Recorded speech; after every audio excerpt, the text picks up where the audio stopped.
হিসেবে ওয়াহাবিরা শুরু করছে করছে কিনা দরবার লুটপাট করছে তারা আল্লাহর প্রতি সাইকেল রক্তাক্ত করেছে ভঙ্গি বিশ্বাস করার কথা মারামারি করছে এরা বাহিরে দূরে আর নির্দোষ কাহিনীরা মামলা হয় ঠিক না আমরা সুবিধা আসতে বলতে চাই যারা ইসলামের নাম দিয়ে ভঙ্গি রাষ্ট্রবাদ করে হুকুমারি যুগ করা যায় না ইসলামকে বরং কিন্তু গ্রেপ্তার করা করে না ঠিক না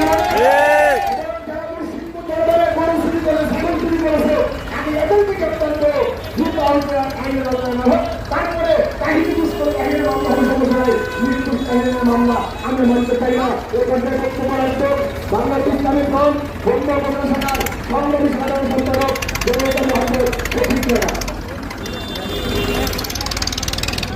আসসালামু আলাইকুম ওয়া রাহমাতুল্লাহি ওয়া বারাকাতুহু। আপনারা জানেন আজকে যার বিরুদ্ধে মিথ্যা মামলা হয়েছে উনি তো কোরআনের পাখি, উনি তো কোরআন হাদিসের বাইরে কিছু বলে না। উনি নারায় তাকিয়ে আল্লাহু আকবার নারায় রিসালাত ইয়া রাসূলুল্লাহ এটাই মুখে ধারণ করে উনি চলতে চান। আমি সরকার বাহাদুরকে অনুরোধ করব, বিনয়ের সাথে অনুরোধ করব উনি যেন ওরা এই তাহেরি সাহেবের মিথ্যা মামলা প্রত্যাহার করে। আর যদি প্রত্যাহার না করে, উনি জানেন না উনি একজন মুসলিম পরিবারের সন্তান, উনি একজন মুসলমান। ইসলাম কিন্তু মক্কা মদিনার দিকে রওনা হচ্ছে, ইসলাম কিন্তু মক্কা মদিনার দিকে রওনা হচ্ছে। তো আমরা অনুরোধ করব আপনি অতি বিলম্ব দয়া করে তাহেরি সাহেবের মিথ্যা মামলা প্রত্যাহার করুন। এক তাহেরি দোকান করে লক্ষ লক্ষ তাহেরি ঘরে ঘরে, এক তাহেরি দোকান করে কোটি কোটি তাহেরি সারা বাংলাদেশে। আমরা চাই আমরা এই তাহেরিদেরকে নিয়ে রাস্তায় যেন না নামতে হয়। আমরা তখন রক্ত দেওয়া শিখেছি, আবারও রক্ত দেব, দেবো কোরআনের বাকিতে জেলখানায় শক্তি দেব না ইনশাল্লাহ। আমার এই ক্ষুদ্র অল্প বক্তব্য দেওয়ার বিকাহিত করবো না, এগুলো আমার প্রকৃত বক্তব্য এখানে শেষ করছি। আসসালামু আলাইকুম ওয়া রাহমাতুল্লাহি ওয়া বারাকাতুহু।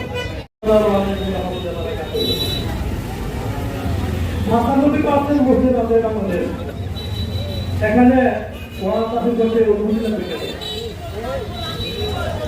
অথচ এখন থেকে 15 বছর আগে কোন অনুমতি লাগে না। সে পাকিস্তানের মধ্যে কেন শুনছি এই মুসলিম এলাকায় কেন অনুমতি লাগবে মাফি করতে? 2 নম্বর প্রশ্ন, আল্লাহ তাহেরি সাহেব শুধু একটু চাহিদা লক্ষ লক্ষ চাহিদা আমি অনুরোধ করবো তাহেরি সাহেবের সঙ্গে নতুন করতে আমরা তাহেরি সাহেব কিনে বাড়াবাড়ি করবেন না, ওনাকে কোন করে অ্যারেস্ট করবেন না। কারণ যে পরিস্থিতি সৃষ্টি হবে ওনাকে গ্রেপ্তার করলে সে পরিস্থিতি সামলানোর মতো পরিস্থিতি মানে অনুভূতি চলে যাবে। তাই অনুরোধ করবো একটা লক্ষ লক্ষ তাই সারা বাংলাদেশের রাস্তা নামবে। কিন্তু আপনারা এগুলো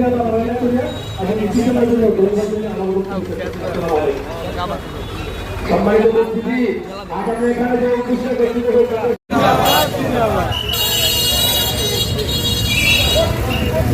আসসালামু আলাইকুম ওয়া রাহমাতুল্লাহি তাআলা ওয়া বারাকাতুহু। সম্মানিত সুন্নি মুসলিম ভাইয়েরা আমার, আজ আমরা একটা ভারাক্রান্ত মন নিয়ে মনে অতীব দুঃখ নিয়ে আমরা এখানে উপস্থিত হয়েছি।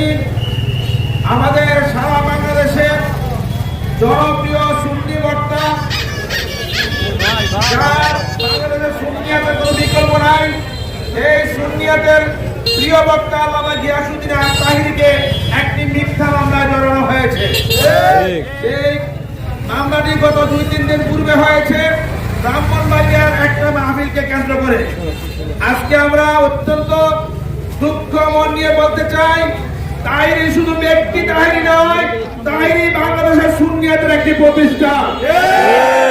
আমরা প্রশাসনকে বিনীতভাবে অনুরোধ করছি, যদি কোনো মাহফিল কর্তৃপক্ষ অনুমতি না নিয়ে থাকে, এটা মাহফিল কর্তৃপক্ষের ব্যর্থতা হতে পারে, তাহেরিকে বন্ধ করা যায় না। সুতরাং এই মাহফিলটার একটা অজুহাত মাত্র, তাহেরির বিরুদ্ধে সর্বত্রমূলক মামলা চলছে, সেই মামলাগুলো অনতিবিলম্বে প্রত্যাহার করার জন্য সরকারের কাছে অনুরোধ করছি। বিশেষ করে আমাদের মাননীয় প্রধান উপদেষ্টা বলেছিলেন ক্ষমতা যাওয়ার পরে বাংলাদেশে কোরআন সুন্নাহর মাহফিলের জন্য পারমিশন লাগবে না, কিন্তু সেই পারমিশনের অজুহাত দিয়া কেন আজকে মিথ্যা মামলায় তাহিরকে জড়ানো হচ্ছে তার তীব্র প্রতিবাদ একটা হোমনার বাড়ি থেকে আমরা করতে চাই, ঠিক কিনা বলে?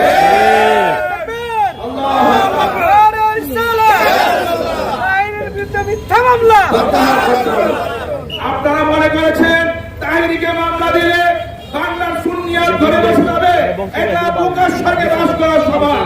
কারণ তাহিরকে মামলা দিয়েছে, বাংলাদেশের মাটিতে আগুন জ্বলে উঠছে।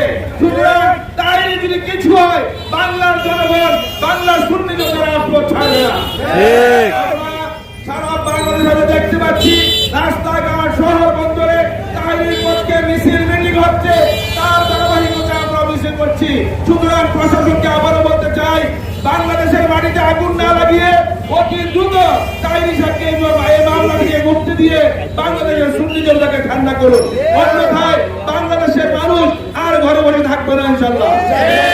এটা আমরা দেখতে পাচ্ছি, একদিকে আলেম ওলামা মিটিং করছে, মিছিল করছে, মারপিট করছে, মসজিদকে অপবিত্র করছে, আরেকদিকে একজন বক্তা আমি করতে পারবে না, এই বৈষম্য বাংলাদেশে হতে পারবে।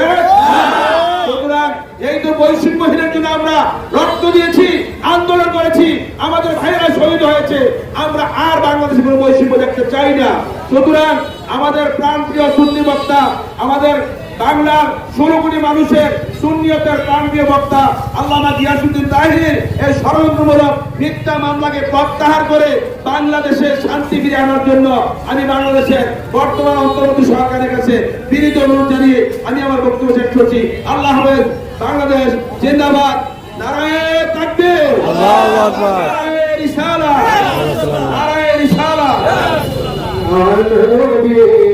সালাম আলাইকা ইয়া রাসূল, সালাম আলাইকা, সালাম আলাইকা, সালাম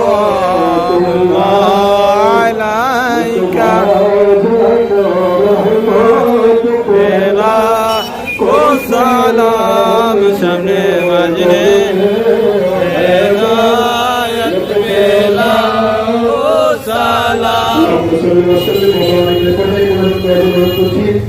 আমাদের